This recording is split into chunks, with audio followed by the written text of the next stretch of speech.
Here, in the Temple of Isis at Philae, is the last hieroglyphic inscription ever written.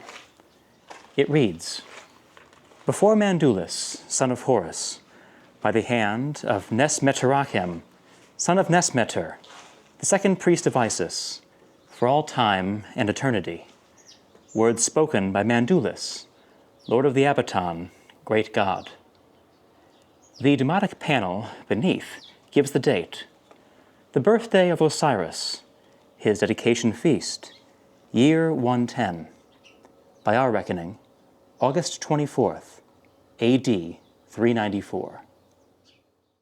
Egyptian hieroglyphs probably evolved in the 33rd century BC, 2.5 millennia before the foundation of Rome.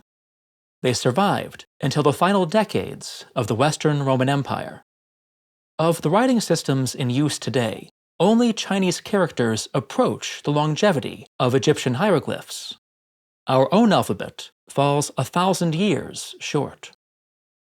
Hieroglyphs were used primarily in religious and funerary contexts. They were meant to be monumental, eternal. Each sign was a miniature work of art. By the time Egypt became a Roman province, the archaic form of the Egyptian language encoded in hieroglyphs was nearly 2,000 years old. The script, however, was still evolving. Since the reign of the last native pharaohs, 3 centuries before, the number of signs had grown from about 750 to several thousand. Signs were associated with more phonetic values than ever before, and used in increasingly elaborate ways. The culmination of these trends can be seen at Esna Temple, where one Roman-era hymn is written entirely in crocodile signs, and another with rams. Cornelius Gallus, the first Roman governor of Egypt, commemorated his suppression of a revolt with an inscription written in Latin, Greek, and hieroglyphs. Hieroglyphic texts would be inscribed on obelisks commissioned by Domitian and Hadrian.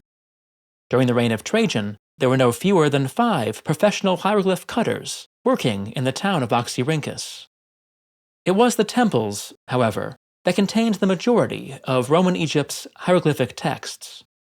These included hymns for the gods, descriptions of festival rituals, retellings of myths, and a wide range of other traditional forms. They could be quite lengthy. The modern publication of the Roman-era hieroglyphs in the Temple of Hathor at Dendera runs to nearly 2,000 pages. Those of Esna Temple fill well over 1,000. Like the Ptolemaic kings before them, the Roman emperors were patrons of the temples, supporting major construction projects at Esna, Philae, and many other sanctuaries. They appeared in temple reliefs as pharaohs, performing the ancient rituals that ensured the preservation of Egypt. Popular devotion at the temples remained strong. Through the early imperial era, for example, the temples of Memphis sold vast numbers of animals to worshippers as offerings. The catacombs at Saqqara, across the river, are believed to contain more than 4 million mummified ibises and 500,000 mummified falcons. Despite soaring falcon sales, the temples of Roman Egypt were a shadow of the economic powerhouses they had once been. During the reign of Ramses III, the great temple of Amun at Karnak had owned nearly 700,000 acres of fertile land, 421,000 cattle, and 65 towns, among much else. Although no temple of the Ptolemaic period could boast such resources, the kings had at least granted temples financial and administrative autonomy. The Romans, by contrast, systematically brought the temples under government control, confiscating most of their estates and forcing them to rely on state stipends. The social privileges of priests were also curtailed. All imperial support for the temples ended after the conversion of Constantine. Maximinus Daza, who reigned from 310 to 313, was the last emperor to have his name inscribed on a temple wall. We'll talk about the consequences of the temple's decline for hieroglyphs after a brief word about this video's sponsor. For a long time, I worked at a desk that wasn't very comfortable and couldn't be adjusted. I've been looking for something more versatile, and now I've found it in the FlexiSpot E7 Plus standing desk. The height of the desk can be adjusted from 26 to 51 inches, so I can sit or stand as I work. I also like the built-in keypad, which has a USB charger. The desk moves smoothly from one height to another. I've put this cup of water on the surface. As you can see, it barely ripples as the desk elevates. I wanted a desk with 4 legs to ensure rock-solid stability, and the E7 Plus does not disappoint. It has a static capacity of 540 pounds and never rocks or wobbles as I type. You can see how the surface is absolutely stable as I type. No matter what level the desk is set to.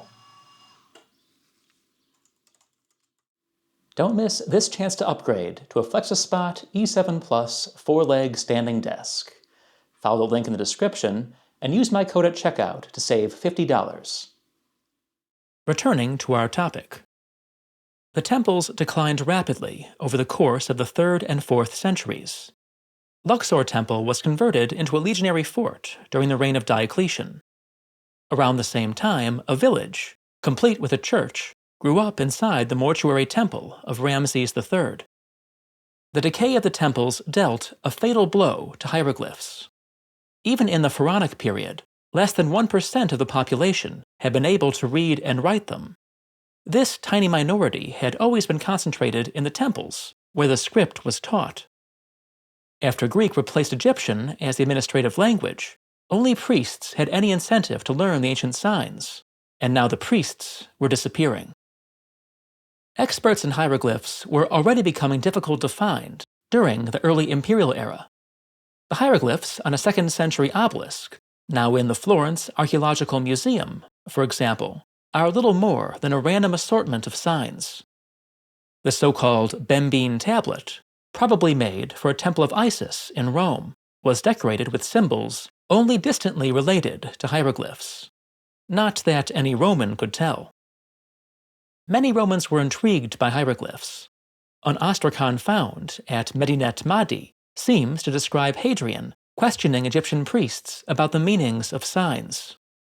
To judge from his work on Isis and Osiris, Plutarch was familiar with the meanings of at least a few hieroglyphs. Chiron of Alexandria, one of Nero's tutors, wrote a lost treatise on the topic. Someone with an elementary understanding of hieroglyphs made a Greek translation of the inscriptions on an obelisk in the Circus Maximus. Yet no Greek or Roman author known to us claimed the ability to read hieroglyphs. It was generally assumed that hieroglyphic signs were emblems of sacred wisdom and had to be understood allegorically.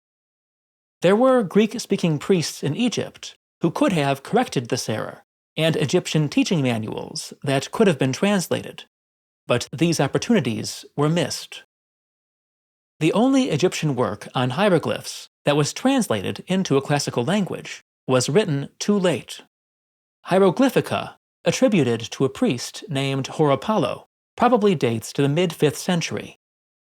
Although the author knew the meanings of some signs, he interpreted many others incorrectly, and seems to have had no idea how signs could be combined into sentences.